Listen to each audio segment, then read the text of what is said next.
again, Marian here. So, yan, today, last night, we were watching a podcast about an entrepreneur. So, na-share niya yung 7S. So, ano ba yung 7S na yan? It's an organizational tool pala. No? So, I'm still studying. But we can use it sa ating work, no? Especially yung mga consultant. We're assisting companies in their organizational challenges. So, 7S talks of structure, strategy, and systems. Yun yung hard skills or hard systems. And then, shared values, skills, style, and staff, the soft skills part. So, parang sa organization, we always have challenges, diba?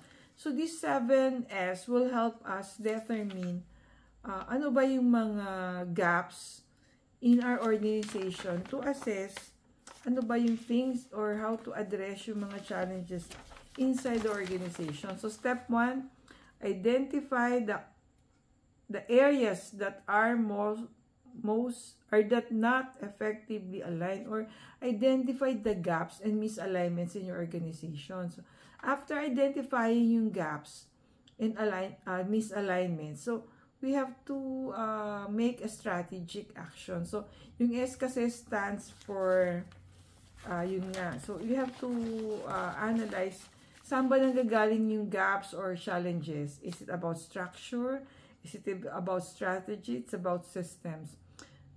Kung doon natin ma-identify, then we will know how to address yung ating mga challenges in the office. So, kung strategy pala yung mali, so doon natin i-address yung improvements in our system.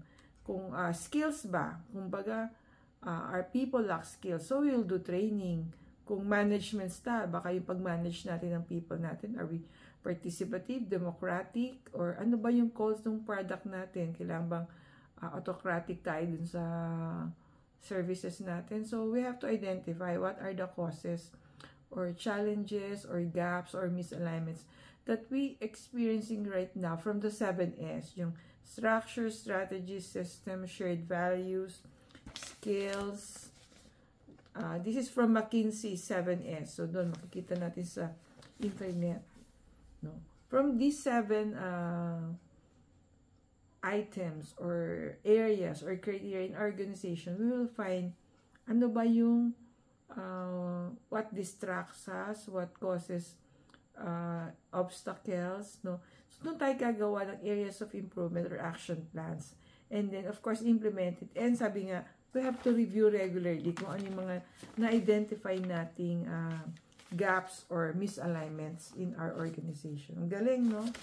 The 7S, McKinsey 7S of an organizational tool to make our company effective and productive and organized. Thank you for watching. See you in our next video.